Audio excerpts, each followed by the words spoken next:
પૂજારી તરીકે ફરજ બજાવું છું। આજ 35 વર્ષથી આટલું પાણી ભરાય છે, ગોઠણ સુધીનું ડ્રેનેજનું પાણી ઘરમાં આવે છે। બધાય આટલું કરવા છતાં પાણી આવે છે, ગટરું ભરાઈ જાય છે।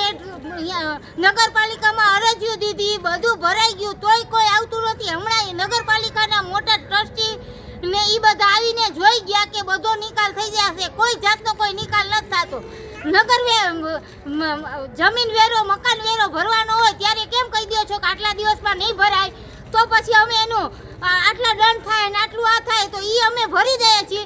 તો આમાં કેમ તમે ફરજ નથી બજાવતા? મત લેવા ટાઈમે બધાય દોડ્યા આવો છો કે અમને મત આપો, અમને મત આપો। મતમાં તમારા સામેવાળા ઘરે મત નથી દીધો તો બેન જરાક કહી આવો, તો અમે બધા દોડીને કહેવા જાય છે કે ભાઈ તમે મત નથી દીધો તો દઈ આવજો।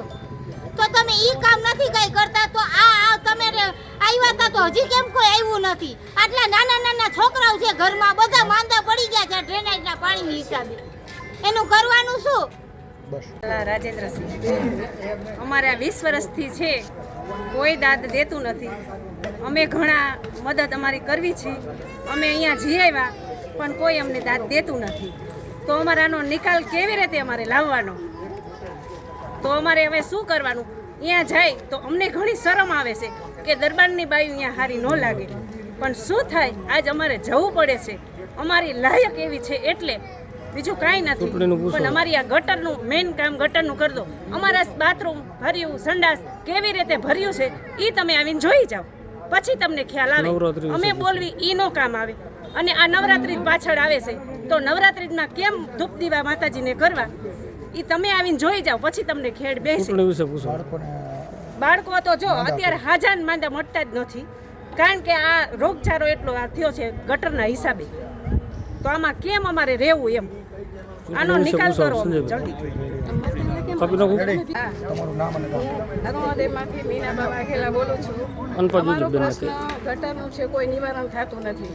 ગટરો ભરાણી છે, અમારી શેરીમાં બાળકોને ડેન્ગ્યુ થયેલા છે કેટલાને, બરોબર? જ્યારે મત આવે છે ત્યારે કેમ બધા દોડો છો? અને અત્યારે કોઈ અમારું સામું જોતું નથી। મત આવે ત્યારે ઘરોઘર તમે આવો છો। અત્યારે અમે ભિખારીની ગોળે મિયા જાય છે નગરપાલિકામાં, સ્ત્રીઓને લઈને બધાને, કોઈ અમને અંદર જવા દેતા નથી, બરોબર? અમને એમ કે છે ઉભા આવશે તો ક્યારે આવશે? હવે આનો નિકાલ ક્યારે કરવાનો? અમારી પોઝિશન આજે કેવી ખરાબ છે તમે આવીને જોવો। અમારા બાળકો બીમાર પડી ગયા છે, મોટા બીમાર પડી ગયા, ગઈઢા બુઢા બીમાર પડી ગયા છે, તો અમારે શું કરવાનું આનું? તમે અત્યારે અમારો કોઈ જવાબ દેતા નથી। તમે જ્યારે મતનું હોય ત્યારે ઘરોઘર આવીને મત આપજો, તો અમે આપીએ છીએ, નથી આપતા એમ નહીં અમે, બરાબર? તો તમે અમારું નિવારણ કરવામાં, તો અમારે શું કરવાનું આ? બરાબર છે? હવે બોલું છું હું, આજે આ પ્રશ્ન છે ને ગટરનો મેઇન લાઇનનો, દેરાસર રોડનો મેઇન લાઇન ગટર દેરાસર રોડની આજે 3 વર્ષથી પ્રોબ્લેમ છે, જેનો કોઈ ઉકેલ આવ્યો નથી। આવે છે કામદારો કામ કરવા માટે, એ લોકો સળઈઓ મારી અને પાણી ચાલુ કરી અને જતા રહીએ છે। એક દિવસ ખાલી રહીએ કુંડી, બીજે દિવસે ભરાઈ જાય છે, ઘરમાં ભરાઈ જાય છે। એમ કે એક મકાનનું કામ નથી, આ ઓછામાં ઓછા 80 મકાન આની અંદર આવે છે। આ વર્તુળની અંદર 80 મકાન આ ગટર લાઇનની અંદર આવે। મેઇન દેરાસર રોડની લાઇન ક્લિયર થાય અને દેરાસર સામેની જે કુંડી છે એ તૂટી ગયેલી, અંદાજે અનુમાન મુજબ મને લાગે છે કે દેરાસર સામેની કુંડી તૂટી ગયેલી છે।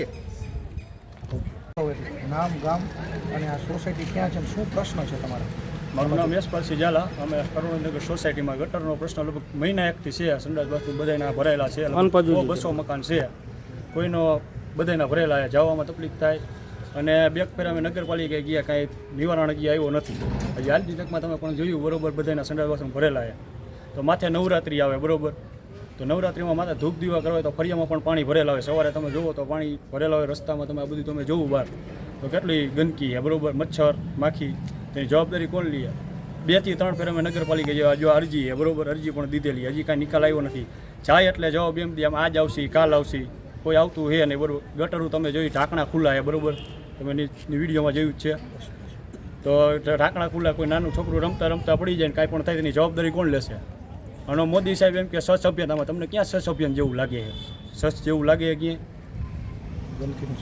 ગંદકીનું સામ્રાજ્ય માથે નવરાત્રી આવે, ધૂપ દીવા કરવા આ તે, તો કોણ કરશે?